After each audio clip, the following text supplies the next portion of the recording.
Welcome to Strike Stroke. My name is Dr. Magdas. Let's continue our talk about the National Institute of Health Stroke Scale, shortly known as the NIHSS Stroke Scale.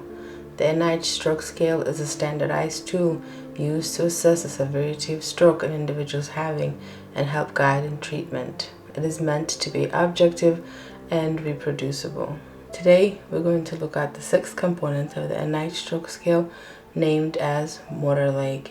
This section is looking for weakness either in the right or left leg. How do we test leg weakness in a stroke code? Weakness in the limbs, either in the arms or legs, are tested against gravity. To test weakness in the legs, the individual has to be in supine position, meaning lying on their back. Therefore, they're able to lift their leg up from the bed or the stretcher up to 30 degrees while the examiner counts for 5 seconds. This section is scored on a scale of 0 to 4.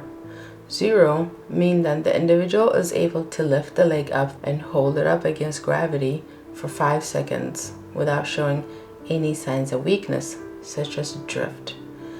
If there is a drift in the leg, meaning that the leg involuntarily moves down toward the stretcher or the bed, then the individual will be given a score of 1.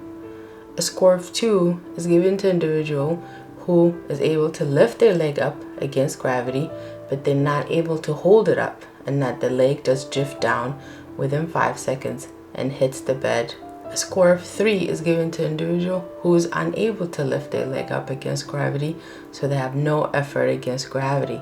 A score of 4 will be given to an individual who cannot initiate any type of movement when asked to do so, including even wiggling their toes. Why do we see drift in the legs due to stroke?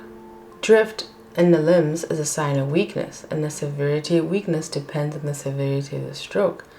In the legs, the pattern of weakness is different than in the arms. In the arms, we said that the weakness is in the extensor group, but in the legs, the weakness is in the flexor group, such as hip flexors, leg flexors, and knee flexors.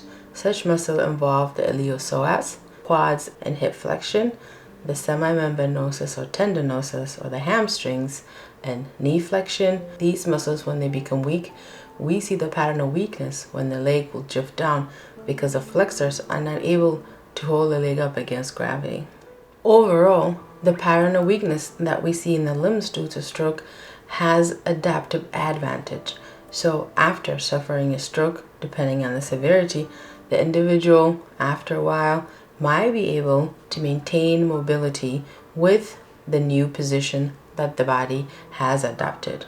So because of extensive weakness, the arm will be flexed and held close to the body, and because flexor weakness, the extensors are strong. So the individual with stroke, they will be able to use the extensors in the leg to circumduct the limb, as well as hold the arm close to their body so they can continue to have good center of gravity and be mobile. Usually, stroke affects one side of the body, either involving the face, the arm, and the leg on the right side, or the left side. But is it possible that stroke can cause weakness in both legs? The answer is yes. The majority of the stroke, about 80% of strokes, are due to occlusion of the middle cerebral artery. When this area is damaged, we see the pattern of weakness on one side of the body, or hemiparesis or hemiplegia, depending on the severity of the stroke. When we have both legs weak in the stroke code, we have to consider the anterior cerebral artery being involved. In such cases, we see bilateral leg weakness in stroke due to either hypoplastic A1 segments, where under the right or the wrong circumstances, due to hypotension or hypoperfusion, the individual can suffer bilateral ACA territory ischemic stroke, leading to bilateral leg weakness.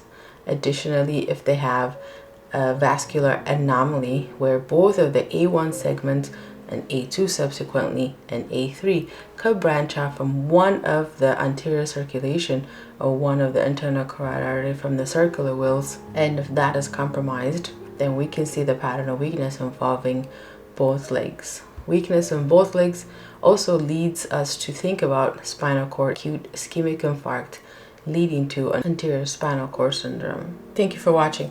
I hope you found this information useful. On the next episode, we'll continue our talk and look at the 7th component of the NIHSS stroke scale.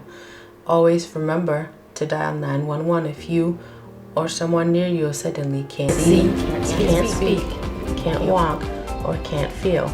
Let the operator know that you or someone near you might be having a stroke so that you or the individual near you can be transported to the nearby comprehensive or primary stroke center for rapid stroke analysis and tailored treatment.